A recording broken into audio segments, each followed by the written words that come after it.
Now at 5:30, a fight is brewing over cuts to higher education. And today, students and faculty of the 4 state universities gathered in New Britain to push back against cuts. Channel 3 Eyewitness News reporter Mike Savino is live at CCSU with a look at both sides. Mike. Yes, Aaron, and both sides are saying that this is about the future of these schools. The students and faculty who are gathered here at Central today say that these cuts will mean fewer classes for students, but the president of this whole university system says that they're facing a deficit that is a sign of much bigger problems. It's not unique to our system.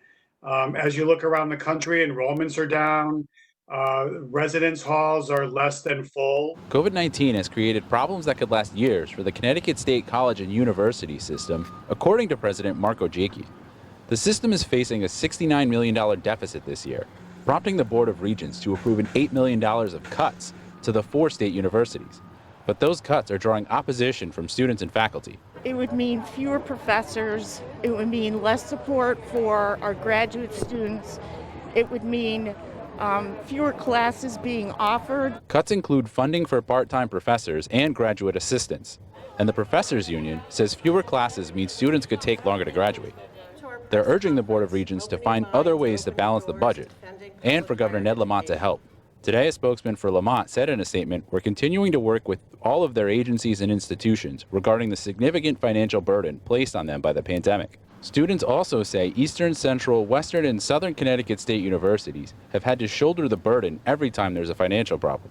Consistently, I have seen those in Hartford turn their back on the CSU system, waving the white flag of surrender to cuts. But Ojekian says the pandemic has meant a drop in enrollment and fewer students living on campus. He also doesn't think those numbers will rebound as soon as a vaccine is available. The sort of higher education trajectory has changed.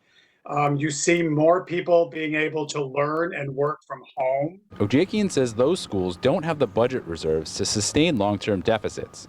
The system has $138.5 million in reserves for the 4 universities, $32 million for the 16 community colleges, and $3.7 million for Charter Oak State College. With so many people out of work, Ojekian says it's only fair to seek concessions from the unions.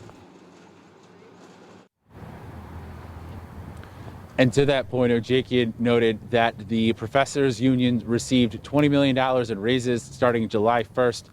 But when I asked the head of the union about that and concessions, she said that they've offered up other ways to save money that the university system should go to first. Reporting live from New Britain, Mike Savino, Channel 3 Eyewitness News.